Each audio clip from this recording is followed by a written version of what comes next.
Hello guys and welcome back to another YouTube video. We're going to look at gearing, return on capital employed and analysing ratios, which is 3.5.2. All I ask for is a subscribe and like, and let's get straight into it. So what is gearing? It shows the proportion of a firm's finance that's from non-current liabilities rather than share capital or reserves. So what that's trying to say is, if you think about all the money in a business, how much of it just comes from all the long-term debt? So first you need to find the capital employed, which is non-current liabilities plus total equity. Then what you do non-current liabilities divided by the capital employed times 100, as you can see there. You'll get this information from the balance sheet because obviously you're looking at your liabilities. Now, a gearing above 50% is showing that over half of the firm's finance is from long-term debt. So that we'll call that high geared. And technically that's seen as a bit risky, which we'll look into in a second. Gearing shows how vulnerable a business is to the changes in interest rates and etc.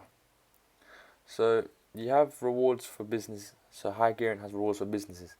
The firm borrows more money, which means they have extra funds and they could grow even more compared to only using the funds that are available for the firm. And also during times of growth, the business makes money, and once they have grown and pay back the loan, the firm will be larger and still making profits, possibly more. However, there are also risks for business.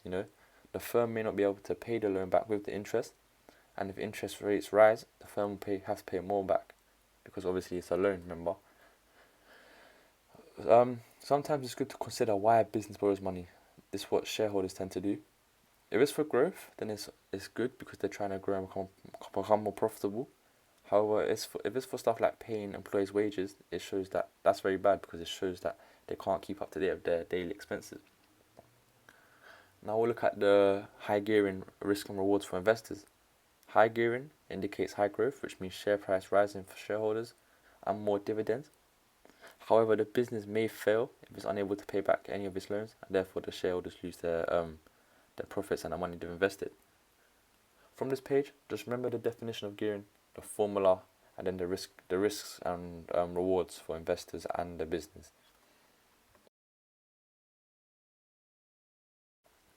Now we're going to look at return on capital employed, also just ROCE.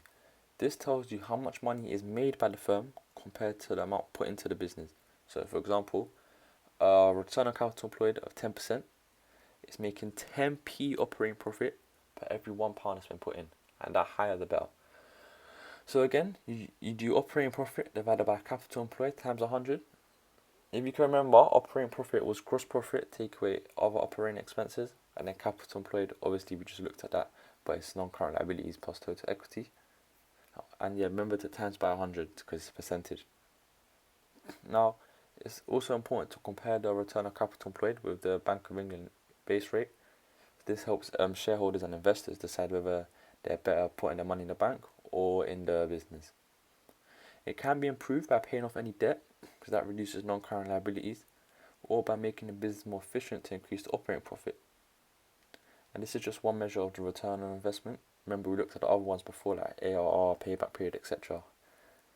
Now, analysing ratios can be useful. The writing is a bit small, which I apologise for, but I'll read it out for you. So, accounting ratios, they're a really good way of looking at a business performance financially. Stakeholders can also spot trends and see what the financial strengths and weaknesses are, which helps them make decisions. Also, talking about decisions, ratio analysis can help different people within a firm make many decisions. For example, managers, they can use gearing ratios to help decide how they're going to finance growth. If it's already high geared, they may not take out a loan and use other ways of raising finance.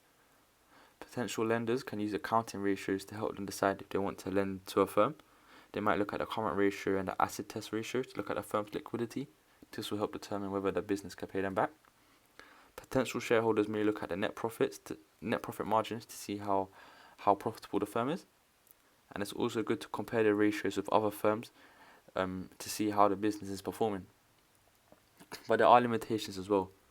The ratios are only good on the data they're based on and on that day. For example, a ratio on the 1st of January 2020 may be different to the ratio of 1st of January 2021. So it can be misleading. You need to look at it over a longer period of time. However, that can be time consuming. In addition, it doesn't take into account internal strengths and other qualitative data, such as the quality of staff, the quality of products, how ethical it is, etc. and it doesn't take into account external factors that may play a role in impacting the accounting ratios. For example, COVID, it doesn't show that in businesses' accounting ratios, but what a business can do in that situation is compare with other competitors in their market and see if there's an overall similarity. In that way, they'll know maybe something happened during that time period. From here, just know what ROCE is, the formula, and the risk and the positives and negatives of it.